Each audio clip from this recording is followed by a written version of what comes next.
నాయకులు ఆ పేరు తగలంగానే మనకు బాగా గుర్తొచ్చేది శ్యాంప్రసాద్ ముఖర్జీ గారు. చదువుకున్నాం, కానీ ఆ నాయకుల్లోంచి ఒక పదం అనేది మనకు మైండ్లో తెలుస్తూ ఉంటుంది. అలాంటి గొప్ప వ్యక్తి డాక్టర్ శ్యాంప్రసాద్ ముఖర్జీ గారు. మనం ఇప్పుడు అనుకుంటాం కాశ్మీర్ లోయలో కన్యాకుమారి అని యుగల గీతాలు కూడా మనం విన్నాం, కానీ ఆ గురించి మనం సినిమాలో చూసాము. కానీ వాస్తవానికి అది భారతదేశంలో అంతర్ముఖంగా ఉండాలని చెప్పి ఆయన ఫస్ట్ ఫైట్ చేసింది ఆయన.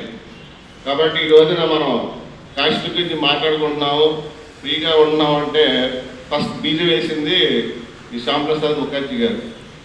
కాబట్టి వన్ నేషన్ వన్ వరల్డ్ లాగా మనం ముందుకెళ్ళాలి అంటే ఆ బీజం అనేది అక్కడి నుంచే మొదలైందని నా అభిప్రాయం.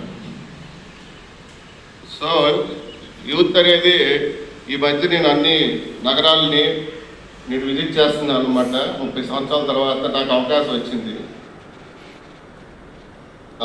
ప్రతి ఊర్లోనో సొంత ఊర్లో కానూరులో ఇలా ఉన్నట్టుగానే పిలువుతున్నాం అంటే కారణం ఏంటంటే ఏకాగ్రంగా ఉన్నామనే ఒక అభిప్రాయం నాకు కలిగింది. అన్ని నగరాలు నేను దర్శించాను, అక్కడ ఉన్నటువంటి ప్రజలతో మమేకమయ్యాను.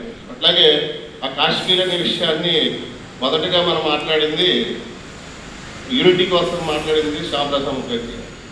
ఆయన స్ఫూర్తి తీసుకొని మనం కూడా అందరూ దేశభక్తితో ఒక తాటి మీద ఉండి డెవలప్ అవ్వాలని, డెవలపింగ్ కంట్రీ కాదు డెవలప్డ్ కంట్రీగా మనం మారాలని కోరుకుంటాం. Thank you.